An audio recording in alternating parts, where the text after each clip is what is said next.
بسم اللہ الرحمن الرحیم۔ السلام علیکم۔ ایک عورت حضرت علی رضی اللہ تعالیٰ عنہ کے پاس آئی اور وہ گھبرائی ہوئی تھی۔ اس نے عرض کی کہ اے اللہ کے برگزیدہ بندے، آپ لوگوں کی مدد کرتے ہیں، میری بھی مدد فرمائیے۔ میرا بچہ پرنالے پر چڑھ گیا ہے اور نیچے اترنے کا نام نہیں لیتا۔ مجھے خدشہ ہے کہ وہ کہیں گر نہ جائے۔ حضرت علی رضی اللہ تعالیٰ عنہ نے فرمایا کہ اس کے کسی ہم عمر بچے کو چھت پر کھڑا کر دیکھو، تمہارا بچہ پرنالے سے خود بخود اس کے پاس جا پہنچے گا۔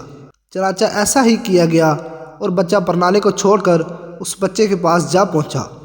ایسا اس لیے ممکن ہوا کیونکہ اس کی وجہ یہ ہے کہ جنس اپنے جنس کی جانب مائل ہوتا ہے اور اپنی جنس میں کشش محسوس کرتی ہے۔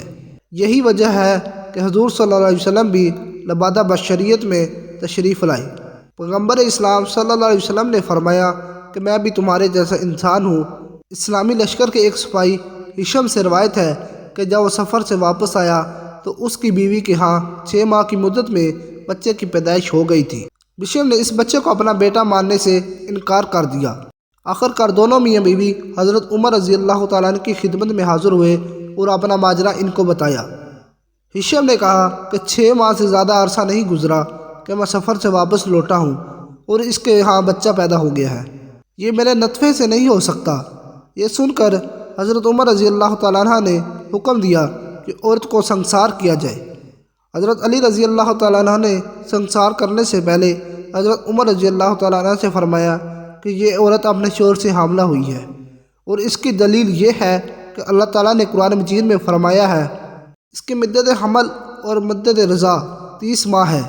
پھر فرمایا مائیں اپنی اولاد کو 2 سال تک دودھ پلائیں، لہٰذا اگر 30 سے 24 کو نفی کر دیا جائے تو مدت حمل 6 ماہ بنتی ہے اور 6 ماہ بچہ پیدا ہو کر زندہ رہ سکتا ہے، لہٰذا یہ لڑکا اسی شوہر کا ہے۔ چنانچہ حضرت عمر رضی اللہ تعالیٰ عنہ نے عورت کو رہا کر دیا اور بچے کو باپ کے ساتھ ملا دیا اور اس فیصلے کی بھرپور تحسین فرمائی۔ ایک دن حضرت علی رضی اللہ تعالیٰ عنہ مدینہ کی گلیوں میں جا رہے تھے کہ آپ رضی اللہ تعالیٰ عنہ نے دیکھا کہ کچھ لوگ غیظ و غضب کی حالت میں ایک عورت کو گھسیٹتے لیے جا رہے ہیں۔ وہ عورت خوف کے مارے کانپ رہی ہے۔ حضرت علی رضی اللہ تعالیٰ عنہ نے پکار کر کہا کہ تم اس عورت کو کیوں گھسیٹ رہے ہو؟ لوگوں نے بتایا کہ اس عورت نے بدکاری کی ہے اور اس لیے امیر المومنین حضرت عمر رضی اللہ تعالیٰ عنہ نے اس عورت کو سنسار کرنے کا حکم دیا ہے۔ حضرت علی رضی اللہ تعالیٰ عنہ نے اس عورت کو ان کے ہاتھوں سے چھینا اور ان لوگوں کی خوب سرزنش فرمائی۔ چنانچہ وہ لوگ حضرت عمر رضی اللہ تعالیٰ عنہ کی خدمت میں حاضر ہوئے اور شکایت کی۔ ان کی بات سن کر حضرت عمر رضی اللہ تعالیٰ عنہ فرمانے لگے کہ حضرت علی رضی اللہ تعالیٰ عنہ نے ضرور کسی بات کے معلوم ہونے پر ایسا کیا ہوگا، جاؤ ان کو میرے پاس بھیجو۔ حضرت علی رضی اللہ تعالیٰ عنہ حاضر ہوئے۔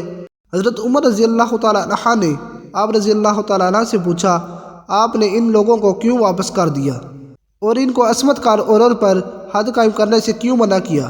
حضرت علی رضی اللہ تعالیٰ عنہ نے کہا کہ اے امیر المومنین، کیا آپ نے رسول صلی اللہ علیہ وسلم کا یہ ارشاد نہیں سنا کہ آپ صلی اللہ علیہ وسلم نے فرمایا ہے 3 طرح کے لوگوں سے قلم اٹھا لیا گیا ہے، یعنی وہ بے قصور ہے، ایک سونے والا آدمی یہاں تک کہ وہ بیدار نہ ہو جائے، دوسرا نابالغ جب تک وہ بالغ نہ ہو جائے، اور تیسرا غلام میں مبتلا آدمی جب تک باہوش نہ ہو جائے۔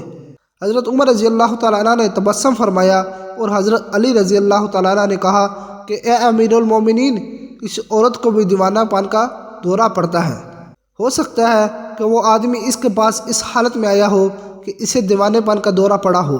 یہ سن کر حضرت عمر رضی اللہ تعالیٰ عنہ نے اس عورت کو رہا کر دیا۔